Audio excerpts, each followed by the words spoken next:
ഈ ഗണ്ണിന് എന്ത് വില വരും? അതിനൊരു വിലയുണ്ട്, പക്ഷെ അത് കറൻസിയുടെ വിലയല്ല. റൈഫിൾ ക്ലബിലെ ഒരു ഡയലോഗാണ്. അതുപോലെ തന്നെയാണ് സിനിമ അത് കാണാൻ പോകുന്ന പ്രേക്ഷകന് നൽകുന്ന വിലയും.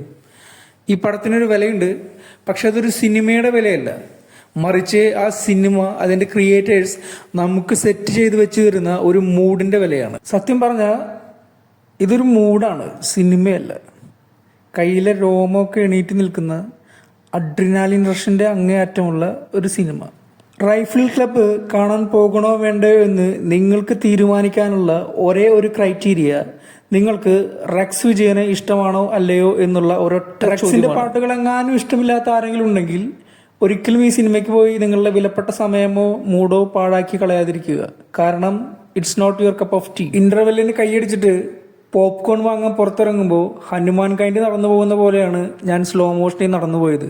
ഒപ്പം പുറകിൽ നിന്ന് തലയ്ക്കകത്ത് മുഴുവൻ റെക്സ് BGM ഇട്ട് തരുന്ന പോലെ ഒരു ഫീലായിരുന്നു. പടം കഴിഞ്ഞിട്ട് മിനിമം ഒരു അരമണിക്കൂറെങ്കിലും അങ്ങനെ ഒന്ന് നടന്നു നോക്കണം.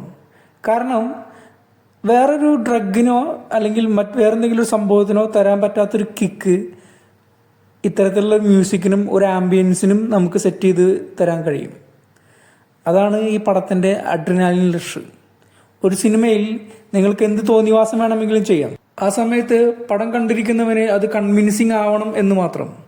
ആ പണി ആഷിഖ് അബു അത്രമേൽ വൃത്തിയായി ചെയ്തു വെച്ചിട്ടുണ്ട്. കയ്യിലെ ഓരോ രോമത്തെയും എഴുന്നേൽപ്പിച്ച് നിർത്താൻ തക്കവണ്ണം ക്യാമറ വെക്കുകയും അതിനനുസരിച്ച് BGM ഇടുകയും അഭിനയിച്ചവരെല്ലാം തകർക്കുകയും ചെയ്തൊരു സിനിമയാണിത്. ടെക്നിക്കൽ ബ്രില്യൻസിനെ അകമഴിഞ്ഞ് സപ്പോർട്ട് ചെയ്യുന്ന തക്കവണ്ണം വൃത്തിയായി സംഭാഷണങ്ങൾ എഴുതി വെക്കുകയും പ്ലേസ് ചെയ്യുകയും ചെയ്തിട്ടുണ്ട്. ഏറ്റവും ടെൻഷൻ അടിപ്പിക്കുന്ന മൊമെന്റുകളിൽ നർമ്മം ചേർത്ത് വെച്ചിരിക്കുന്ന രീതി അത്രമേൽ വെടിപ്പാണ്. ഇതെല്ലാം കേൾക്കുമ്പോൾ എന്തോ വലിയൊരു സംഭവം എന്നുള്ളൊരു ചിന്ത ഉള്ളിൽ വന്ന് കൂടിയേക്കാം. പക്ഷേ ആലോചിക്കേണ്ട ഓർക്കേണ്ട ഒരേ ഒരു വാക്ക് മൂഡ് എന്നുള്ളതാണ്. പൊളി മൂഡ്, അല്ലെങ്കിൽ എന്താ മൂഡ് എന്നുള്ള ഒറ്റ കാര്യം. അതിനപ്പുറത്തേക്ക് നിങ്ങൾ കഥ അന്വേഷിച്ച് പോകരുത്. കഥയിൽ ലോജിക്കില്ലായ്മ ഉണ്ട് എന്നല്ല, വളരെ കൃത്യമായ ലോജിക്കുള്ളൊരു കഥ തന്നെയാണ്. പക്ഷെ എങ്കിൽ പോലും ആ കഥയുടെ വിശദാംശങ്ങളോ മറ്റു കാര്യങ്ങളോ ഒന്നും അന്വേഷിക്കുകയോ ഡിമാൻഡ് ചെയ്യുകയോ ചെയ്യരുത്. ഒരു മിനിറ്റ് പോലും ബോറടിപ്പിക്കാതെ എഡ്ജ് ഓഫ് ദ സീറ്റിലിരുത്തി നിങ്ങളെ ത്രില്ലടിപ്പിക്കാനുള്ള ഒരു കഴിവ്, അത് മാത്രമാണ് അവരോട് ചെയ്തു വെച്ചിരിക്കുന്നത്. അത് തന്നെയാണ് ഈ സിനിമയുടെ മാജിക്കും. രണ്ടാമതൊരു വട്ടം കൂടെ തിയേറ്ററിൽ പോയി കാണേണ്ട സിനിമകളുടെ ലിസ്റ്റിലേക്ക് ഒരു പടം വന്നു ചേർന്നിട്ട് ഒരുപാട് കാലമായി. എന്നെ സംബന്ധിച്ചിടത്തോളം ഇത് 2-3 വട്ടം തിയേറ്ററിൽ നിന്ന് കണ്ട് ആസ്വദിക്കാവുന്ന ഒരു പടമാണ്. പക്ഷേ it depends upon the people who are watching this.